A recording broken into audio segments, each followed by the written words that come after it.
Who would be a Wolves fan, eh? On goes Bull. People might yet win it here for Wolves. Flash in the shot. What a goal!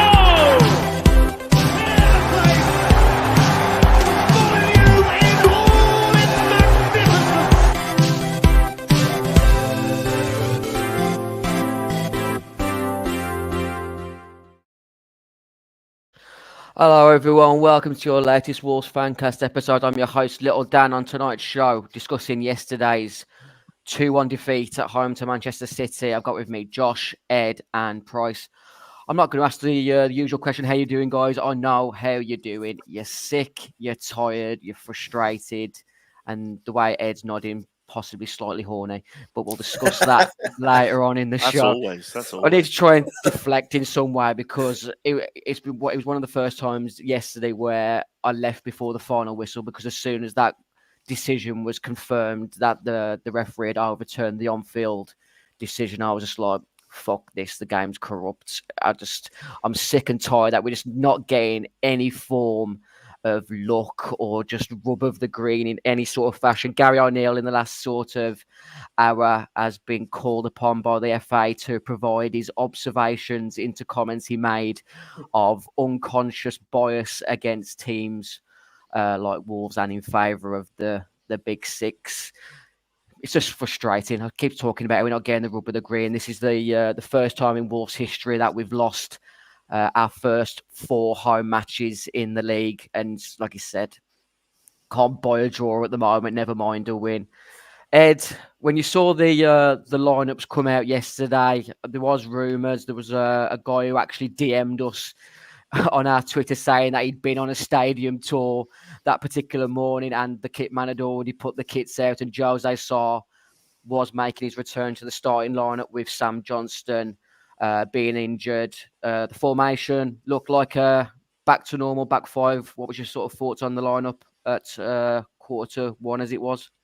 I think it made sense. I didn't know Sarr was in. That made me and my boy.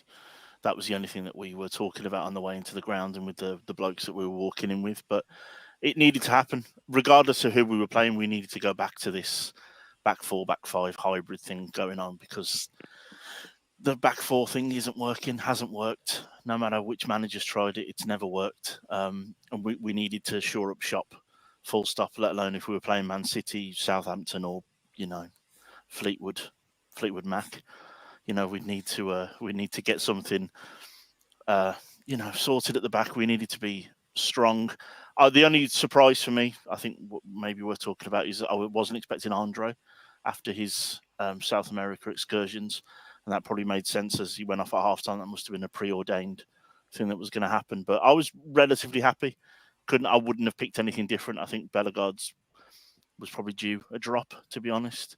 The only thing I was thinking, and I think it was the much fabled group chat was talking about maybe we should have had Doyle in from the start, a little bit more of a rangy passer in the midfield. But I was very happy with that lineup. That was the lineup I'd have picked. Same feelings for you, Price, with that lineup? Yeah, for sure. I mean, the whole Wolves world has spoken about his back 4 has not worked, never worked since it's been tried. It's always when we go back to this back 5 in times of crisis. So the team just mentally, the mentality-wise, hasn't shifted away from this back 5. Ever since the Nuno days, it's just ingrained in these players, even multiple managers on. It's still ingrained. Despite of that, it's also quite funny actually playing 3 at the back. Despite that's probably only 3 centre halves that we have at the moment. So we're playing all of them in one go. But for me, I still wouldn't have picked the midfield 3 as is. I mentioned this on the last review pod, I think, that I was on. I still don't like that midfield 3. Like Ed's just said there, I wouldn't have had, not necessarily Andre. I know probably this particular instance, yes, because he was travelling. But I wouldn't. One of those 3 for me has got to come out and play a midfielder with a more attacking mentality to them, like a Doyle or even a Sarabia potentially. Someone who can actually keep the ball and make 4 passes, because it's just 3 of a similar ilk player. Just my opinion, of course. That's just how I would see it. This 5 that we play at the back is it's served us well. We always keep going back to it. It makes us more solid. I just still will need that extra attacking impetus from midfield, which I don't think we're getting that free. But that being said, yeah, happy with the lineup. I did think initially when it first came out, I didn't know that Johnston was injured, so I thought that the call, it was a big call made by O'Neill to put Sarr in until I spied with my little eye that Bentley was on the bench and not Johnston. So I thought, oh, something must be amiss here. But yeah, other than that, okay with the lineup. Yeah, I think it was the opportunity for Gary O'Neill to go back to sort of tried and tested with that midfield, wasn't it? Yesterday, Josh obviously could have dropped either João Gomez or Andre in that midfield three yesterday. For me, the fact that he had was it roughly like 2 weeks to sort of put a team together for yesterday. Tommy Doyle probably might have been a better option, knowing that sort of João Gomez, Andre, and Mario Lemina were all travelling back from their international duty. What was your thoughts on the lineup and Jose Sarr returning? I think I was quite happy with it. I was a little bit surprised to see maybe that midfield feel like you say. I feel like it was kind of going to be you'd maybe bring in Doyle because of the clamour. The clamour's been there for him, hasn't it? I think everyone's wants Doyle in now. Obviously, the big surprise and the biggest talking point was Sarr. I saw a couple of people in the morning on Twitter, and I was like, I don't know, and stuff like that. And then, like I say, you don't see him on the bench. You think he's been dropped entirely, but obviously he's injured. Which, again, we spent £10 million on an injury-prone keeper. We'll get into that, I'm sure. But I think on the whole, the only other concern for me was that it was going to have to be a little bit of Cunha was going to have to carry the ball from the edge of our 18-yard box to the edge of their box, sort of thing. That kind of felt like the game plan is how we're going to get forward. Really, it was going to be Cunha, but we're going to be safe. We rely on confidence. We don't want to concede early, so he's going to stick three midfield, four at the back, keep it tight, and see what we could do from there. Yeah, there was, I can't remember who said it in one of the WhatsApp groups that it was 5 at the back, lack of pace in attack yesterday. We looked at that starting lineup. We were heavily reliant on Cunha, but it was sort of clear. I think Johnny Phillips mentioned it earlier that yesterday was clear evidence that Nelson Semedo and Ryan Ait-Nouri are way more effective as wing backs and less liable in a back four. But Gary O'Neill, in his typical post-match presser vibe that he went, was adamant to make it clear that we did have a back four versus Liverpool, which worked very well. So it doesn't seem that, for me, Gary O'Neill is likely to stick with back five for the rest of the season. I think he's going to be quite stubborn trying to stick with this back four with Ait-Nouri and Semedo as fullbacks, but let's see what he does come the game away to Brighton next week. Scott in the comments says Andre out, Doyle in. There is a bit of a clamour, isn't there, for Tommy Doyle to be getting more starting minutes. I know, is it WWFC X Design on Instagram has got the Just Start Doyle merchandise, which is pretty decent if you go and look at their website. Let's get to the positive part. We're talking about Nelson Semedo and Ryan Ait-Nouri being really effective as wing backs. 7th minute, Santi Breno in that third centre back position brings the ball out of defence, sprays a lovely crossfield pass to Nelson Semedo, and Nelson Semedo, in a sort of Kevin De Bruyne fashion, manages to pick out Jurgen Strand-Larsen at the back post. Ed, great move from start to finish. Yeah, I think I'm right behind that picture there. I think that's where me and my lad sit. So, yeah, it's what we wanted. Semedo, maybe his best game in a long while, and I'm a big fan of him, but I thought, magnificent yesterday, going both ways. And, yeah, it's a proper goal, isn't it? It's gone out wide, it's been fizzed in, it's missed the first man, but the second man's got it. And I think that's the beauty of having, and I've called it on one of the earlier pods that I've done, there is a chance that Strand-Larsen and Cunha could link up if given enough time to work together. And I think we saw that there. We had the quicker player making the darting run inside, making everyone wonder where he's going. And then it prodded him with the calf/ankle of Strand-Larsen at the back. It's a proper goal, and wonderful, because we'll talk about VAR later, that it was clearly all onside. There was nothing to worry about. You could actually celebrate it because you knew it was a legitimate goal, which I think these days is few and far between. You're always waiting for them to chalk one off. So it's a fantastic, proper football goal, to use that cliche. Yeah, I think VAR probably did check to see if any of our players had blinked too tried. hard at one of the City players in the phase building up. But one of the things I said to the people around me when that goal went in was just how simple it was, that goal. It was 2 passes, well, 1 pass to Semedo and it's a really solid assist from Semedo. Just a pleasure to watch that goal hit the back of the net of the North Bank. You know what? Proper Wolves that was, wasn't it? Like, Get the it ball wide and get it in the mixer. Yeah, proper Wolves that was. That was like reminiscent of the good old days, isn't it? The most, like, what I said to my mate straight after he scored, I said my favourite part about that is we waited half a decade for Smedo to put a good ball in. He's finally put one in. We scored off it. But you know, I was like, I think it was. You start to believe, don't you, straight away when we score that goal? You're thinking, well, maybe the chance. Surely we're not going to throw away another lead. Obviously, Ed Shaggy's Ed saying no, we're done. Well, obviously we did, but you know, the first thing I shouted was we've scored too early.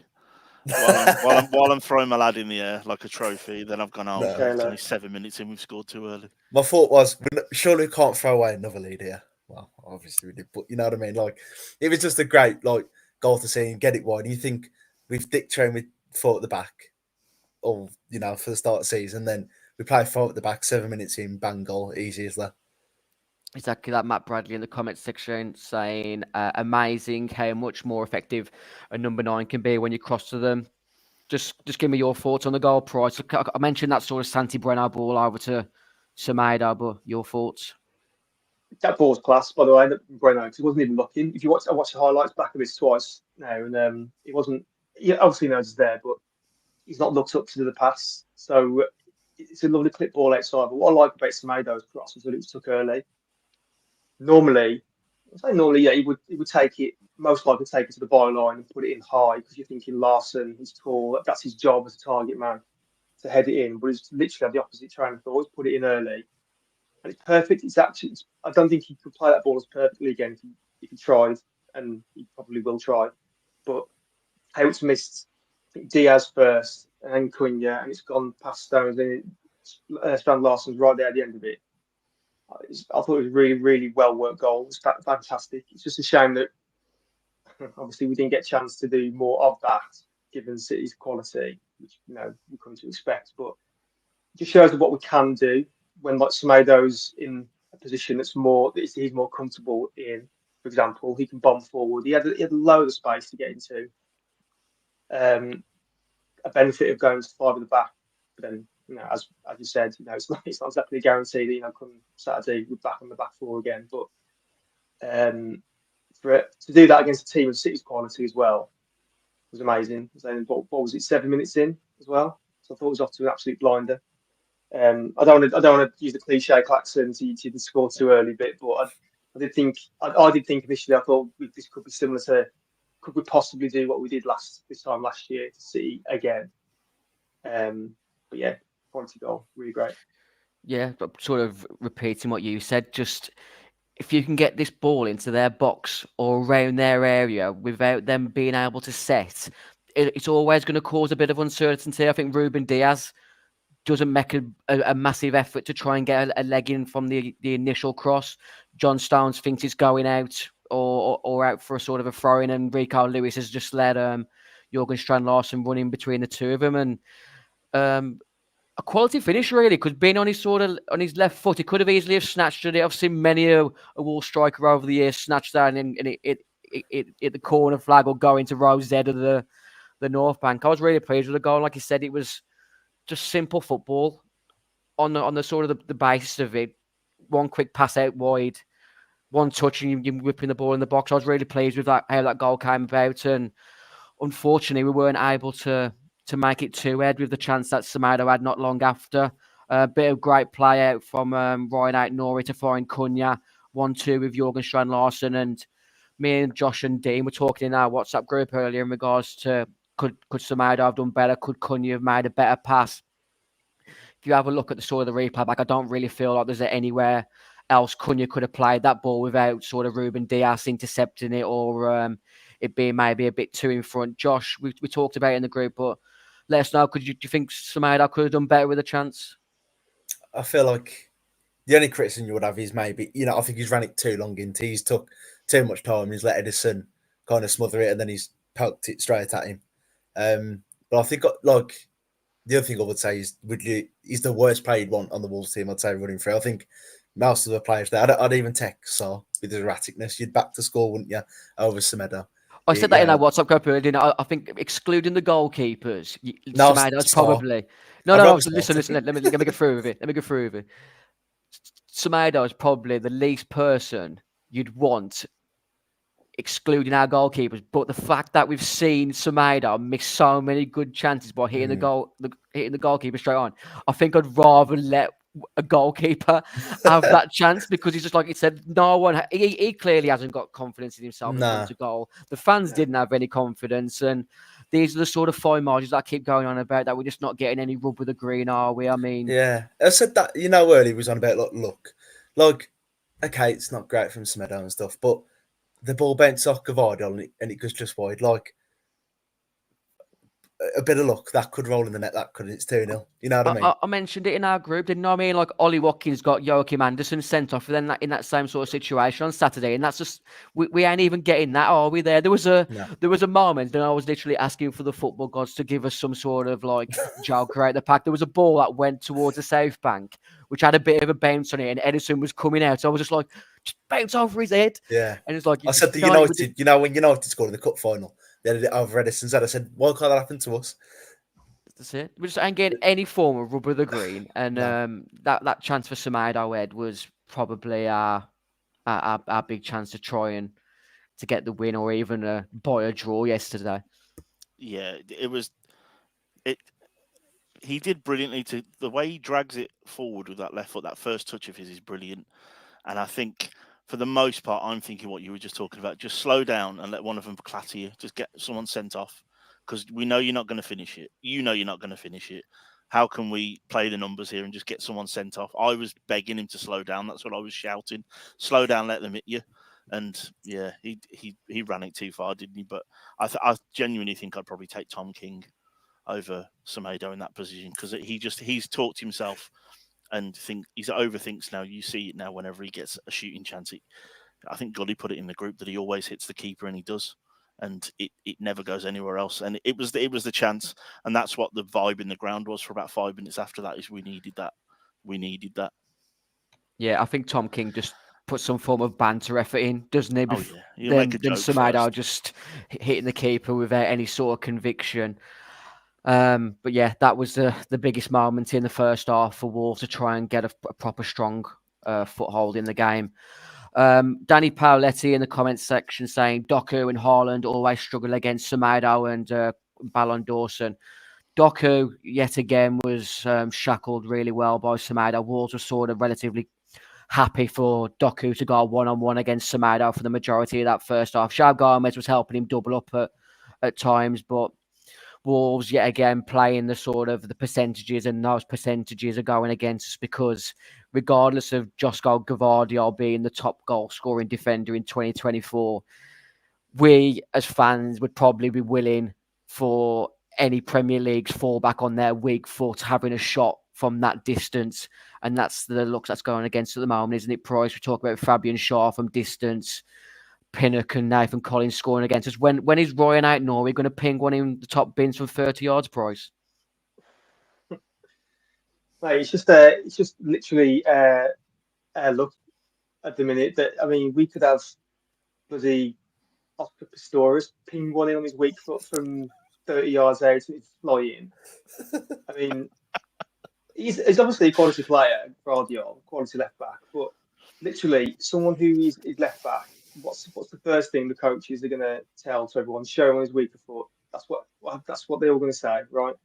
And we by and large we do that, and then he just pings one in 20 top bins from 20 yards. So you just think, what we're supposed to do with that? You know, we're lucky if we even might take a shot from 20 yards at all. Never mind just ping it in the top corner.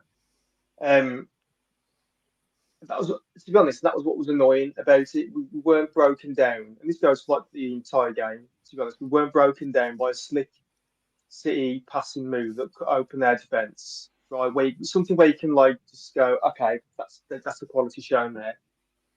To quote Gully again, it was a hit and hope. This is what Gully would say if he was on. Hit and hope was what this was. Right, I don't care if he was a prime Croatian world centre the left back, but to do that, when we've got like, set up well against City, up until this point, by and large, it kind of restricted them to half chances. Sars pulled off one or two good saves.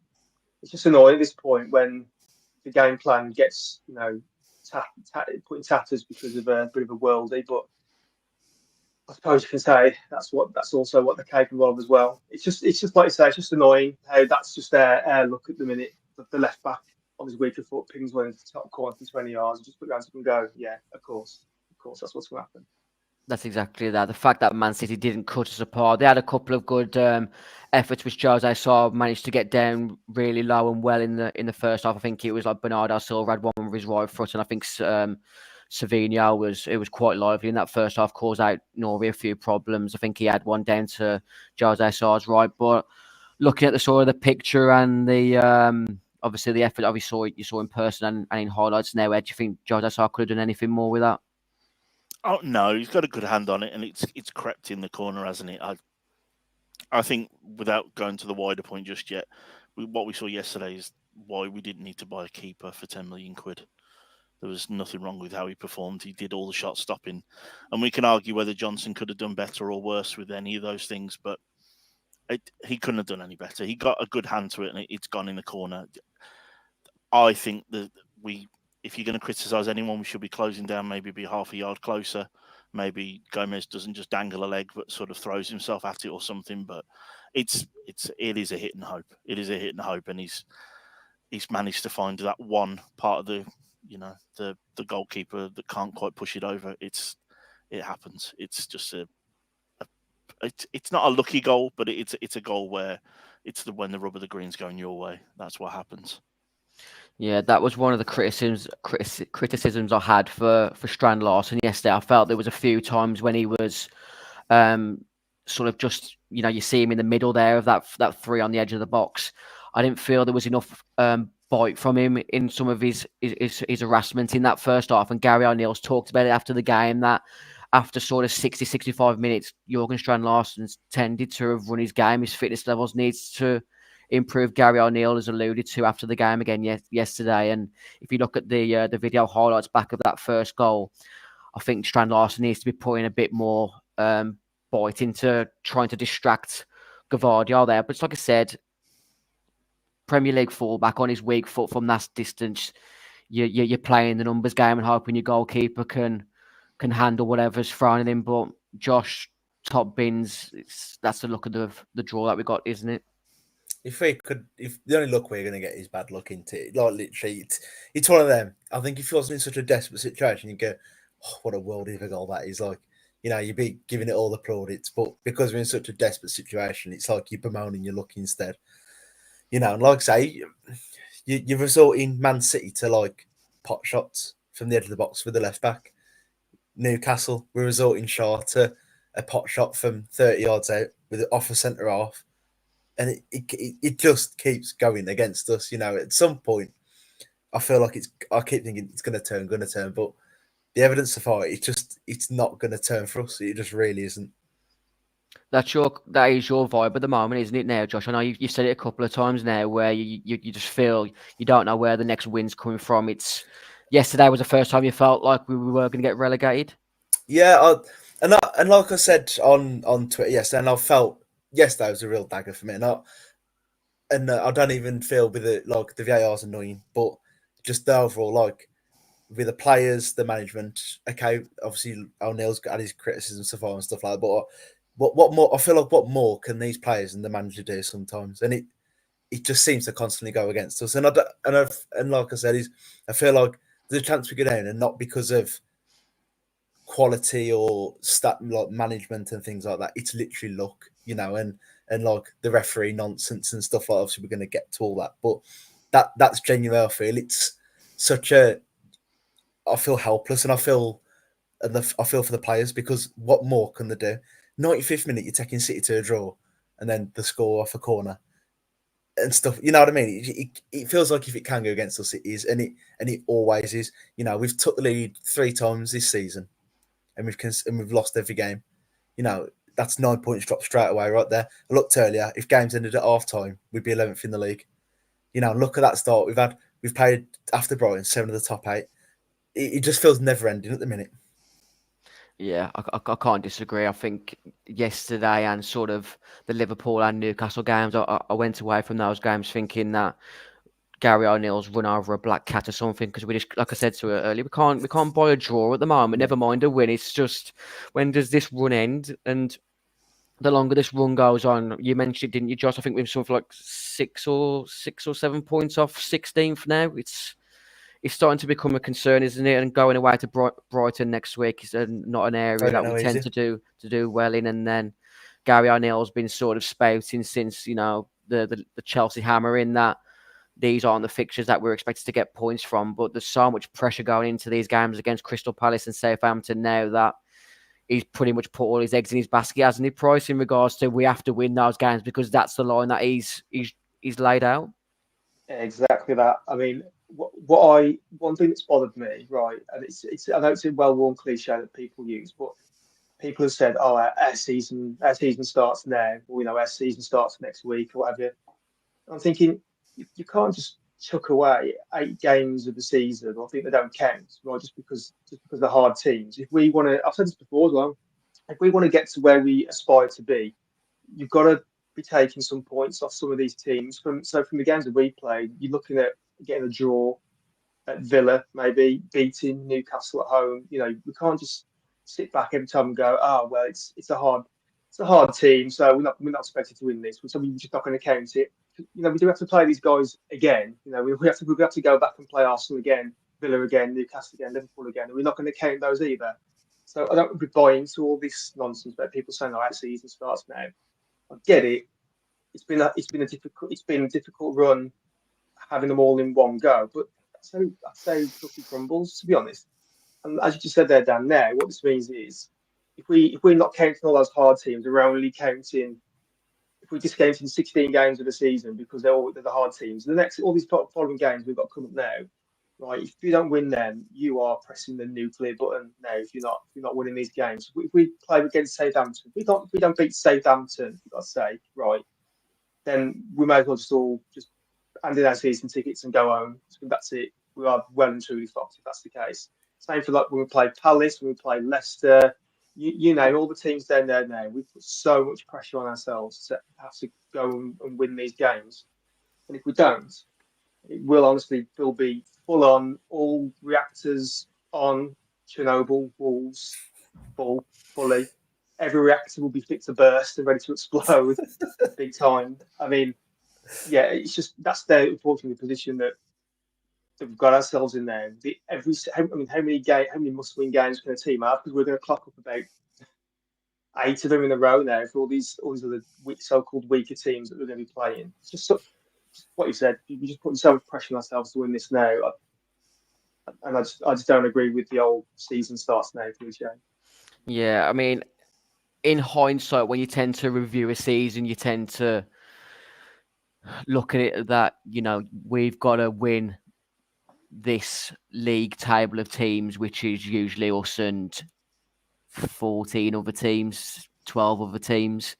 And the fact that we sort of drew away at Nottingham Forest and got pretty much slapped away at Brentford, it's concerning because we have usually picked up some form of good results against the better sides, haven't we? Especially at Molineux, but even away from home, Gary O'Neill last season set us up in a fashion which was able for us to be competitive. I think losing Pedro Neto, I mentioned that yesterday, that we're not as effective in the transition there with the lack of pace since Pedro Neto's left. But like I said, he's put so much pressure on these 2 upcoming home games against Crystal Palace and Southampton. Crystal Palace, who we perennially struggle against, Ed, and Southampton, who are struggling to buy a point, buy a win, similar to what we are. What's your sort of thoughts going into those two games at the moment?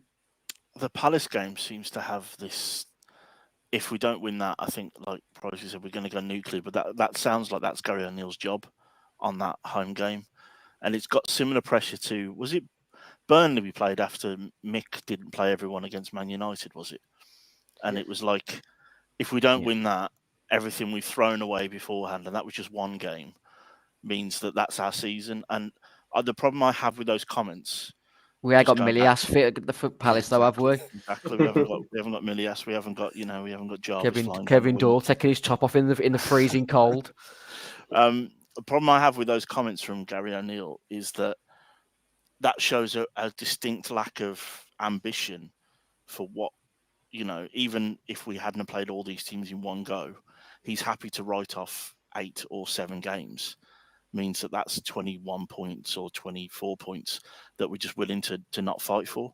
And it just means, well, where are we aiming for? Are we aiming for 16th? Because if we are, what's the point? I'm not saying that we need to be pushing for Europe. I'm not saying we need to be pushing for top 5 or anything ridiculous.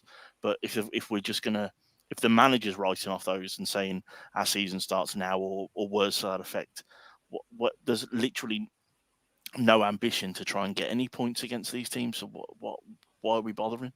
Play the balls off, come for you, Ed. Yeah, exactly. Yeah. That's the vibe that the chairman set in the summer, didn't he? With his comments about, if you're looking for success, Wolves might not be the team for you. Yeah. Add that to season ticket price increases, and then Gary O'Neill coming out with this. It's a really, really toxic place for me at the moment. And people keep raising their eyebrows when I say we're the type of club that if we get relegated this season, don't bet against us to go down again, because the toxicity that is still a vibe around this place. Whilst we've still got this chairman at the helm, for me, I don't see how we as a fan base can really get behind this team. And when the results aren't going for us, going into that Crystal Palace game, if ever they get an early goal, like Price says, Chernobyl, the reactors start pumping. And I don't want to see Wolves lose any game. I don't want to see Wolves get relegated. Sometimes a club needs a reset, and I think this might be the thing that loses Jeff Shee's job, us getting relegated. But hopefully we don't have to come to that bridge. Let's try and get back positive for a second, because one man who was outstanding yet again, coming up against Erling Haaland yesterday, was Craig Dawson. Bar one moment that Erling Haaland had in the second half towards the North Bank, where he managed to sort of cut back onto his left, shackle the Norwegian meat shield so well, priced Craig Dawson.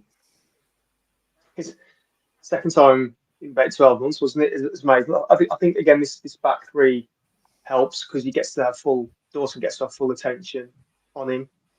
And it worked. Obviously, the system seems to work, because it's not a one-off. 12 months ago, did exactly the same. He come to Molyneux, kept you on a tight leash all game long. He just seems to have the knack of knowing how to handle him. And not many Premier League defenders can say that when they're up against Haaland. They're smashing in at least a brace every week. So again, I thought it was a fantastic display from him. So aided and abetted by the battery that we got there. But yeah, you've got to take your hat off to him again to shackle probably there's no probably about it, the best striker in world football right now. Hands down, fantastic job. Yeah, Josh, how happy were you with the unit going into half time 1-1, like Price has mentioned there, I'm going to mention now, defending from the front, the way we defended our 18-yard box was brilliant in that first half.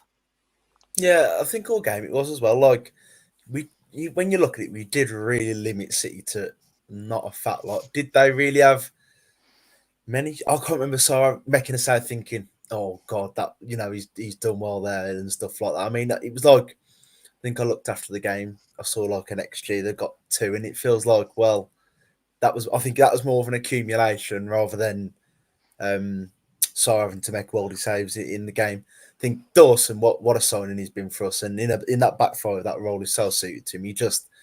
He's been fantastic, and he's like fine wine. He doesn't seem to struggle, does he? And he comes back in the team, whatever system, and he's going to give you like a 7 out of 10. And he's been such a good signing for us. Credit where it's due in that that January window, he's been absolutely brilliant. And the big worry for me is I just hope we can keep him fit for the rest of the season, because I think he's going to be imperative. If we're going to do anything, it's going to be imperative to keep him fit. Yeah, massive. I mean, I massively respect this player, and I appreciate him appearing in the comment section tonight.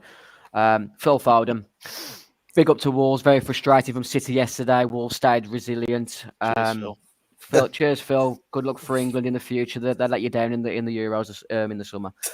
Yeah, I was really happy. I tend to give my mate, who's like about 5 or 10 rows down for me, a thumbs up or a for fuck's sake when we have like performances, whether it's good or bad. And going into half time yesterday, I gave him a thumbs up. I couldn't really have asked much more for him. Like Josh said, we kept him sort of at bay really well.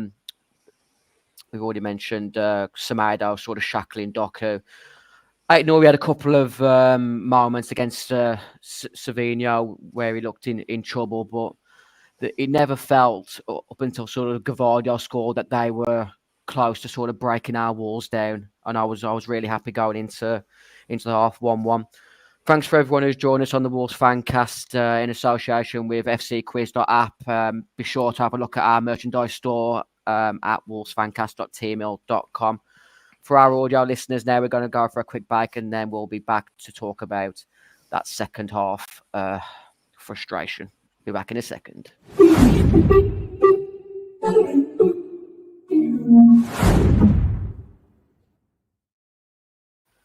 Welcome back, everyone, to the Wolves Fancast in association with fcquiz.app and our T-mail store. Second half was pretty much a repeat of the first half, really. City trying to break us down, Wolves standing strong. There were a couple of opportunities, a couple of goal scrambles. Wolves did have a chance to go 2-1 in front with a breakaway, which Carlos Forbes managed to sort of cross shot just wide with Jürgen Strand-Larsen coming in at the back post. But it was pretty much a repeat from the first half of City, just passed our way into our half. I think there was a stat earlier, I think Squawker put out that Man City made the most passes in opposition's half since 2003, which shows how much they dominated without really causing us too much problems. But there was a moment towards the end of the game where Gonzalo Guedes, who had come on for Strand-Larsen, managed to sort of break away. I think there was sort of 3-on-4 for Wolves in the attack. Mateus Nunes manages to get a good 2 hands on the back of Gonzalo Guedes. And for me, I don't know where you stand on this, Ed, if that's a role reversal and Man City are on the attack going towards their home fans with a chance of a big opportunity, I think they get that foul. They get that foul and it'll probably be a booking, right? It's a foul. There's no two ways about it. He might touch the ball, but he's pushing him over. He's wrapped his leg around the player and the ball, and he's, like you say, he's got 2 hands on his back. It's a push, it's a foul, and it's a nailed on foul. It's a foul that happens when a team's pushing and we've broke away, and that's frustration from him because he's getting a bit of stick from the crowd. And yeah, it's just a foul. It doesn't even need debating. That is a foul. Anyone that thinks that isn't a foul I don't think they get it. Phil Foden, that's why Anthony Gordon and Bukayo Saka are ahead of you in the England squad. I mean, you look at that still that I've put on the picture there on the left. There's no multiverse where those hands in that posture that Mateus Nunes hasn't got enough contact on Gonzalo Guedes' back. And you've got to take into account there's a good 1 or 2 seconds where those hands are on his back before the final lean into his back there. So regardless of whether he crowbars the ball away afterwards, there's still enough contact there for a foul to be given. And like I said, it's role reversal. Man City get that foul. I think there was an instance, or maybe 1 or 2 incidents in the first half where João Gomez did exact same without the hands on the back. Exact same without the hands on the back, and it was given a foul. That was relatively close to where we were, and that's 5 times worse. That right there, it's just a foul. Yeah, I said, and I'm going to repeat again. I really, really do not want to get into a rhythm of crying for decisions and crying for unconscious bias, but there's just so many little things that just aren't going our way. And when you look at Dal Johnson's stat that he put out earlier, the all-time season VAR decisions net score. Brighton lead the table with +9 decisions in their favour. Wolves -20 against us in the 5 seasons since VAR came in. West Ham are the closest team to Wolves with a net negative of -7. Wolves on -20. I can accept that there's going to be VAR decisions that they've probably got right, but to be that far away from the next team in line price, there has to be some form of football god that we've upset here. Or Howard Webb. Because we voted against it, didn't we? I mean, 19-1. We're the only one who wanted to try and stand up for it, but it's ridiculous, isn't it? I mean, with that Nunes tackle there, he only gets the ball because he shoves Guedes over it. Yes, he's got his foot ahead of it to get the ball, but he shoved him away to get that ball. And funnily enough, at the end of the game, actually, I was talking to the chap to the right of me, and it's quite a challenge, but actually with O'Neill talking about unconscious bias, because I was saying that in a split second, like with a ref, he's thinking the Man City are the higher quality team. Therefore, if there's any debate on a decision, I want to give it with a higher quality team. So they've got the higher quality players. I'm sure every referee will say, no, we will never dream of doing it that way. But it's what O'Neill says, it's humans, right? You're always going to go with a higher quality side. I remember early in the game, he was having a wrestling match with João Gomez. It was João Gomez who got booked. Kovacic, that's it. I watched that. I mean, and the chat's like, we're watching it all the way through. I think, what possibly can João Gomez do here? The referee books him again, and there's no rhyme or reason why he books him. And then yet Kovacic is the aggressor on João Gomez, but João Gomez is the one getting booked. I'm thinking, again, do you just like the refs just side with the higher quality team because they're just on that only basis that the weaker team must be doing something that bends the rules in order to try and keep up with them? It's bullshit, really. And that table there that you referenced, that Dale put up about the VAR decisions, just at some point when you're presented with facts and figures like that, you think can it really be that much of a coincidence that that's where we are? Yeah, look at that. So yes, for YouTube viewers, there is on screen -20, and then like you said, the nearest is -7. At some point, right, you've got to think it is reasonable to ask at some point what's going on here when there's that much disparity. Look at the rest of the numbers, right? There's like a lot of them are on the same, or there's one or two in between it. No, there's 13 instances between us and West Ham, which to me suggests that something more than just questioning needs to be going on here. It's ridiculous. Like I said, Dan, we don't want to get into the victim mentality of crying about it, but when you're presenting with something like this, and we've had 20 go against us, I mean, and a separate debate is whether these are right or wrong, but it's certainly one hell of a coincidence if it is. Yeah, but if you're watching live on YouTube or on our Twitter or our Instagram, get your comments in because we need to gauge more opinions on this. Scott Drama's basically been sticking up for Wolves, but Phil Foden, the Man City fan, is going along the lines with, to be honest, do you remember last season, Hwang should have got a second yellow card but scored a late winner. The refs are shit and inconsistent. What can the consumers do? We just have to deal with it. We just have to deal with it, guys. But when you're not winning the Premier League every season, it's a bit tough to stomach just having to deal with inconsistent / unconsciously biased referees. Why do I go to work when I have to be shit on by a bloke in a black shirt with a whistle?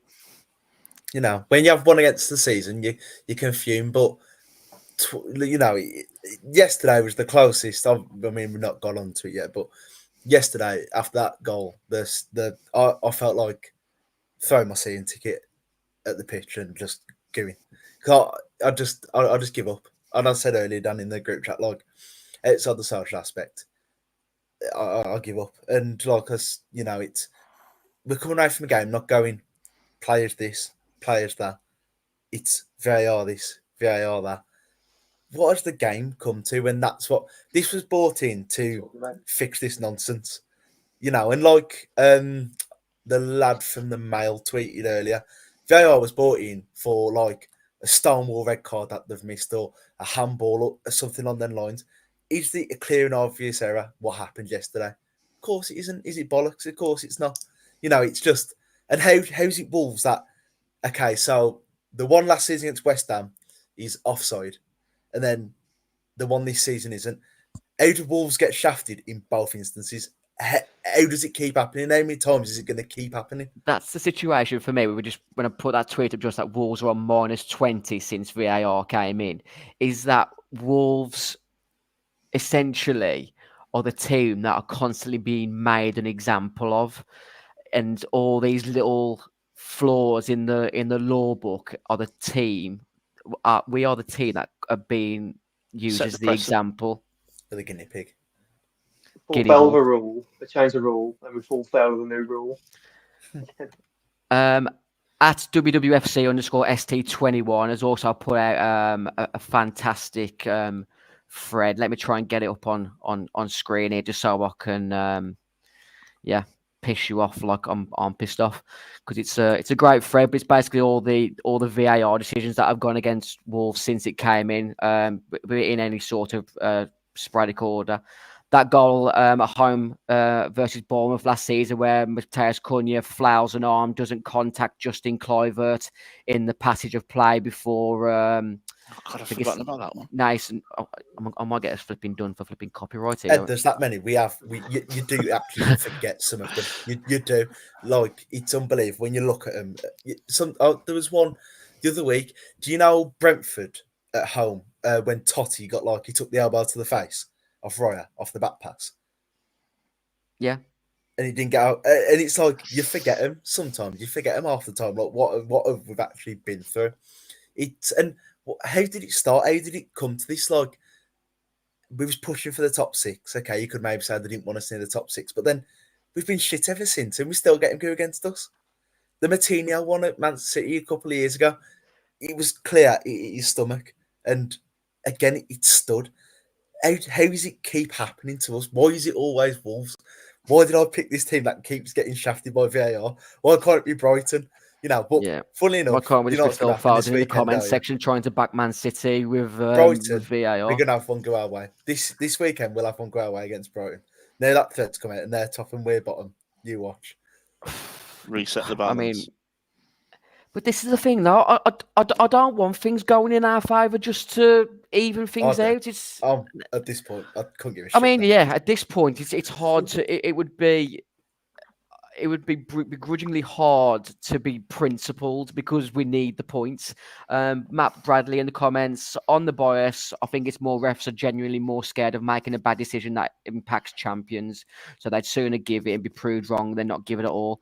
I went a bit further, didn't I, earlier in regards to saying that Wolves are a less supported club than these Man United, Man City's, Liverpool of the world, who have got millions and millions of fans all over the world who can send referees death threats.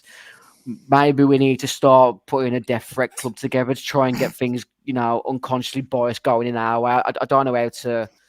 I'm not inciting death threats. I'm putting that on record. Let me go through some of the other ones that WWFC_ST21 on his Twitter puts. He got the goal versus Bournemouth, the Liverpool Totti goal where the 6-time European champions didn't have a camera angle in Anfield to justify that one of our goals was legitimate. We've already mentioned the Kilman goal versus West Ham where Tuana Torreira is basically just standing in front of Fabianski and he's apparently impeding, whereas yesterday wasn't impeding. Penalty last season for Newcastle where Fabian Shaw just throws himself to the ground. He's also mentioned the 2 penalties Fulham had last season where both were a bit suspicious. What's his...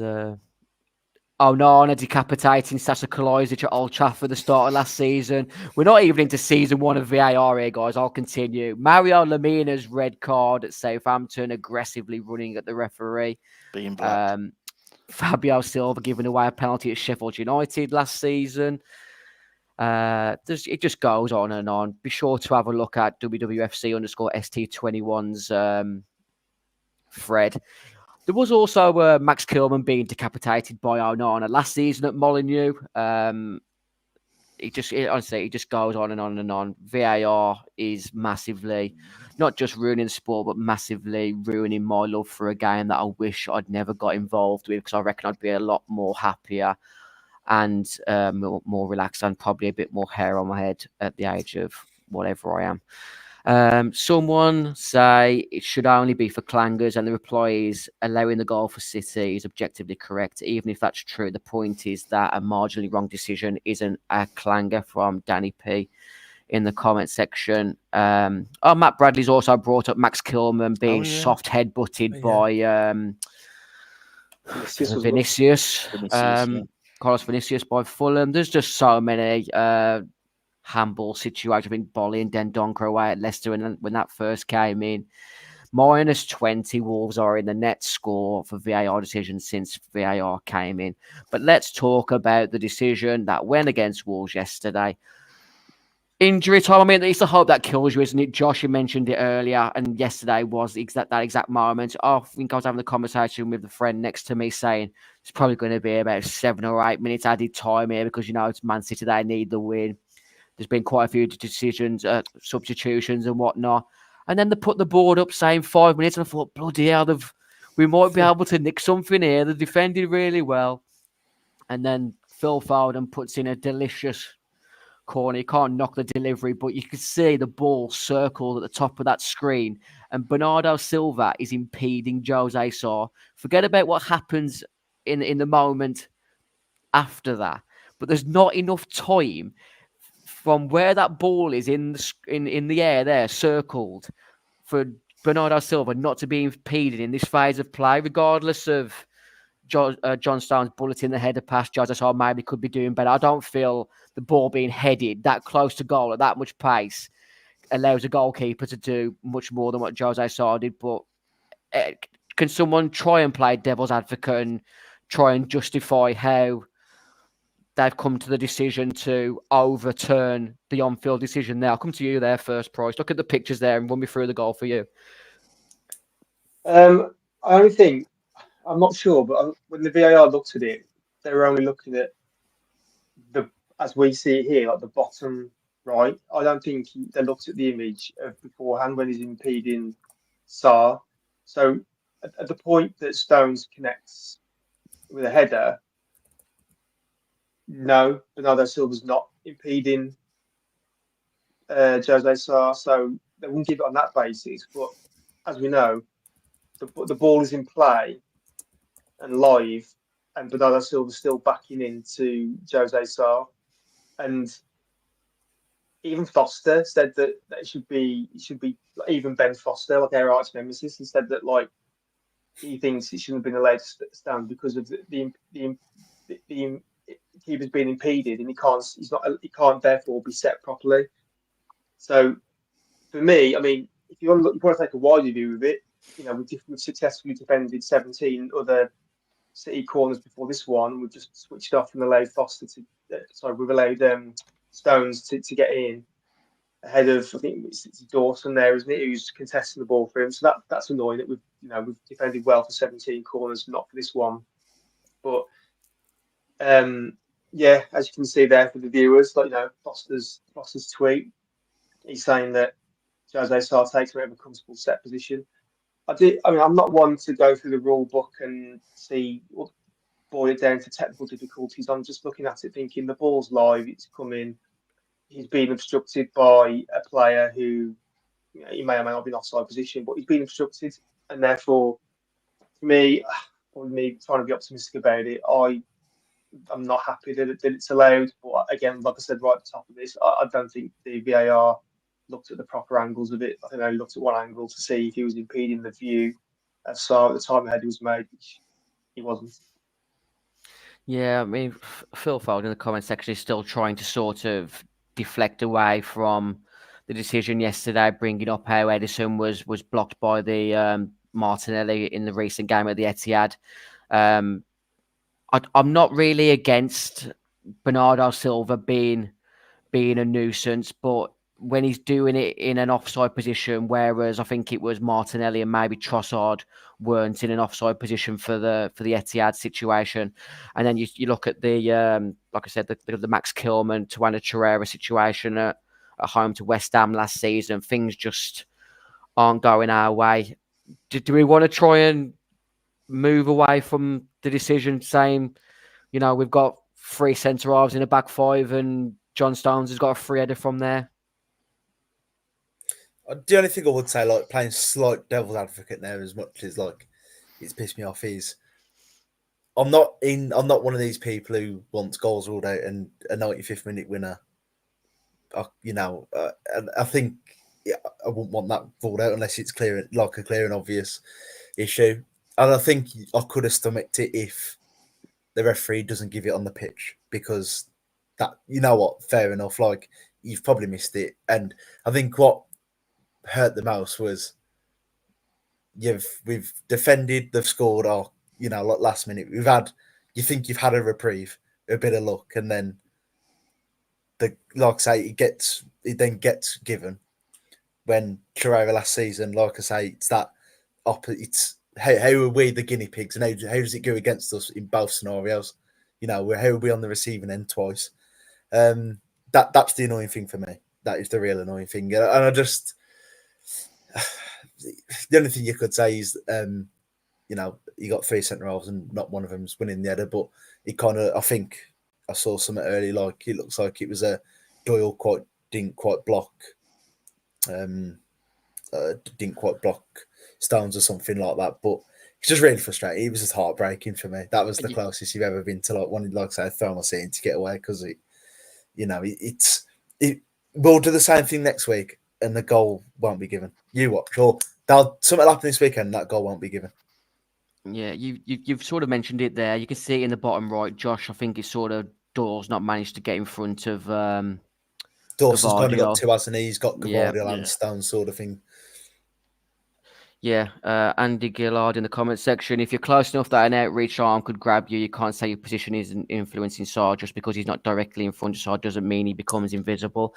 I think that's probably going to have to be a tactic now. You just get like 3 or 4 players, or even one player, just blocking the goalkeeper. But as long as he throws himself out the way afterwards, it doesn't matter whether he's offside. These are the sort of... Or he's like 5'6" or 7, because if that's Haaland, it's probably not going to be given. That just my little bit on this, Dan. I've been most of the day rather than working. Boss, if you're listening, this is not true. But I've been trying to do an analogy, and for me, it's like you're trying to park your car, and someone is standing in the bottom right picture the left picture there. Someone's standing in the parking space next to you, so you're not going to hit them, but you're aware of them. But then when he's pushing him there in that top picture there, that's like you're trying to park your car, and 5 seconds before they've been pushing your boot and getting in the way, and then they've moved out the way, so you're still trying to reverse your car, but you're always going to worry, well, where are they? Are they going to come back and do it again?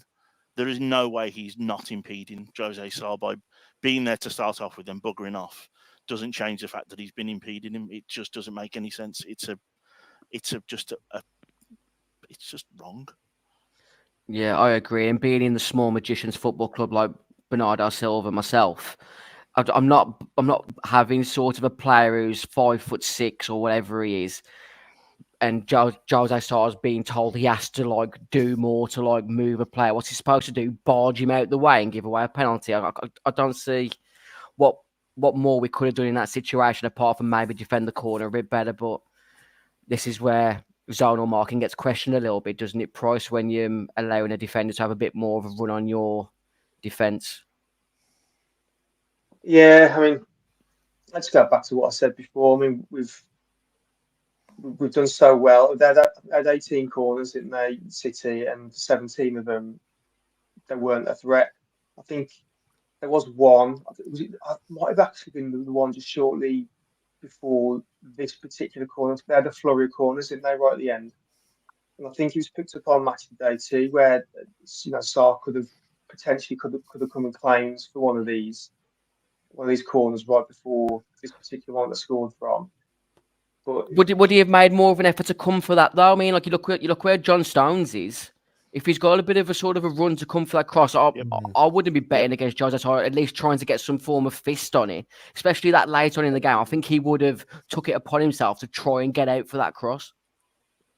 potentially, but as we said, we've got three quality centre halves in the line there who've done well for 17 of the corners and have headed it away one capacity or another.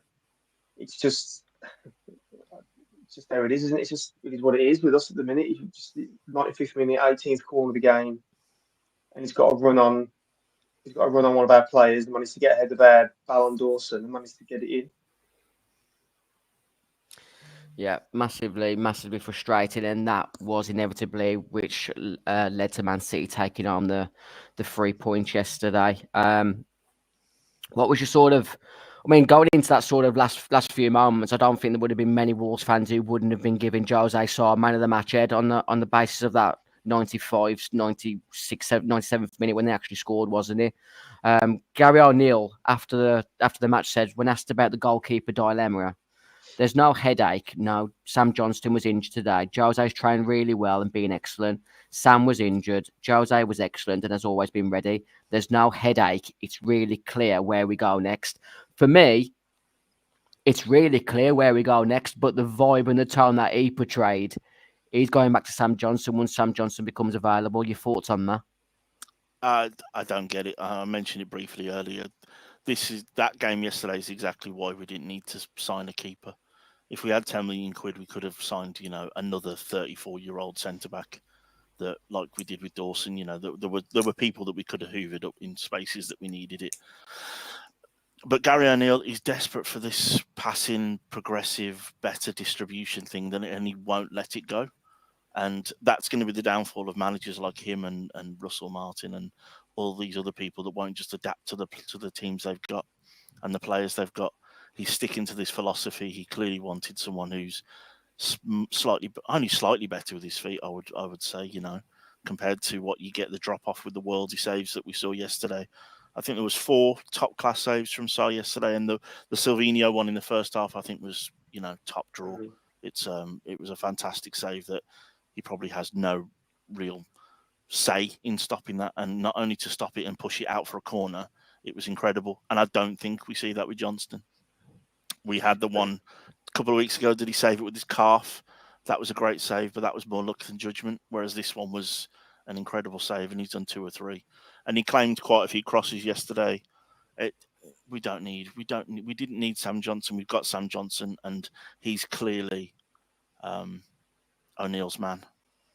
The only thing I'd say, like when it comes to saying like about not needing him, and just being devil's advocate again, I guess he caveated that we signed him because I guess we as a club thought that Sarr was going to go, didn't we? Really? Yeah. I can't foresee why they would have given Dan Bentley a new contract if they didn't think Jose Sarr was going out the door. Yeah, true. Yeah, I can only think, and if you look at it the other way, I guess if Sarr was allowed to have gone, we hadn't got a backup already in the door, we would have been screaming blue murder at the club. We'd say, well, if you knew he was going to go, well, there's a chance of him going. Why didn't you get a backup? The only problem is, in doing this now, I mean, how it's obviously got awkward is the fact that Sarr hasn't gone anywhere for whatever reason. Still might, this January window's looming, that still might happen. But the problem that we have now is that, Johnson's where he's planted his flag to say, right, he's my guy. And when Sarr's not gone anywhere, he's going to say, well, I'm going to play the guy that I've committed to, not the guy who's obviously wanted to leave and was ready to go out the door. So hence Johnson's come in. And where it's obviously the situation that we're in now is that Johnson's actually not proven himself so far, 7-8 games in, to be any better than Sarr. And what's made it even more awkward now is that Sarr put in potentially a man of the match performance yesterday. And when I saw what O'Neill had said there, I initially thought, is there a bit of PR about this? He's not going to throw Johnston under the bus straight away to say, yeah, Sarr played great today. He has given me a headache because now I'm thinking, who am I going to play next week? He's not going to say that in the heat of the moment. But unfortunately, how how O'Neill has put those words out, it's made you just feel like he's just completely dismissing. Sarr could have like kept a clean sheet today and like say 2 penalties, made worldy saves left, right, and centre. But how he said there, no, you played well, fine, brilliant, no headache. I know exactly what we're going to do next. As if to say, well, yeah, you're going back to the guy that we're all having doubts about. But then, like I say, is he just doing that out of commitment, say the guy that he's brought in, paid £7 for, versus the guy who potentially wanted to leave? But I'm with you. I'm with everyone who says that Sarr is shown so far as the better keeper. It's just that obviously there was a bit of context, I suppose, as to why we chose to spend 10 million quid in him. It's just Sarr not going anywhere has made it all that bit more awkward, hasn't it? Josh, I know you're close to sort of turning on the reactors of Chernobyl Wolves, but when you're hearing Gary O'Neill talking about there's no headache and they know which way they're going, concerns for you? As I said earlier on Twitter, I said the problem for me is he's now making a rod for his own back that he doesn't need to, where obviously the fan clamour and the fans see it as Sarr's got to play, which is fair enough. And I was giving Johnson the benefit of the doubt. I thought, well, you know what? I'm one of these. If you back the manager and stuff, that's what they want, and I can see it. But after yesterday's performance, for me, you've got to play Sarr. But the problem is, unless we get to Brighton now and we keep a clean sheet, or Johnson has an absolute worldie, then he's just going to get criticised for it. He's just making that the issue for himself when he doesn't need to. He doesn't need to go and drop Sarr to Brighton. Because what happens now? Let's say we go to Brighton and we concede 3, and it's 3 keeper errors. He's going to look like a right knob into for what he's done. Which I just think you're under pressure. We need to get results, no matter if it's by hitting it long every time we get the ball outside yesterday. We need results.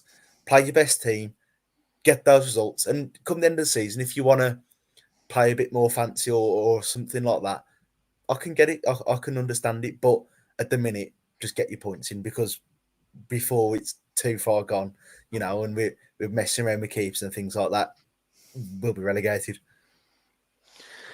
Gary O'Neill did also say in his post-match press conference, I am responsible for everything, so no problem. The goal at the end, we can blame the referee if we want, or we can blame me.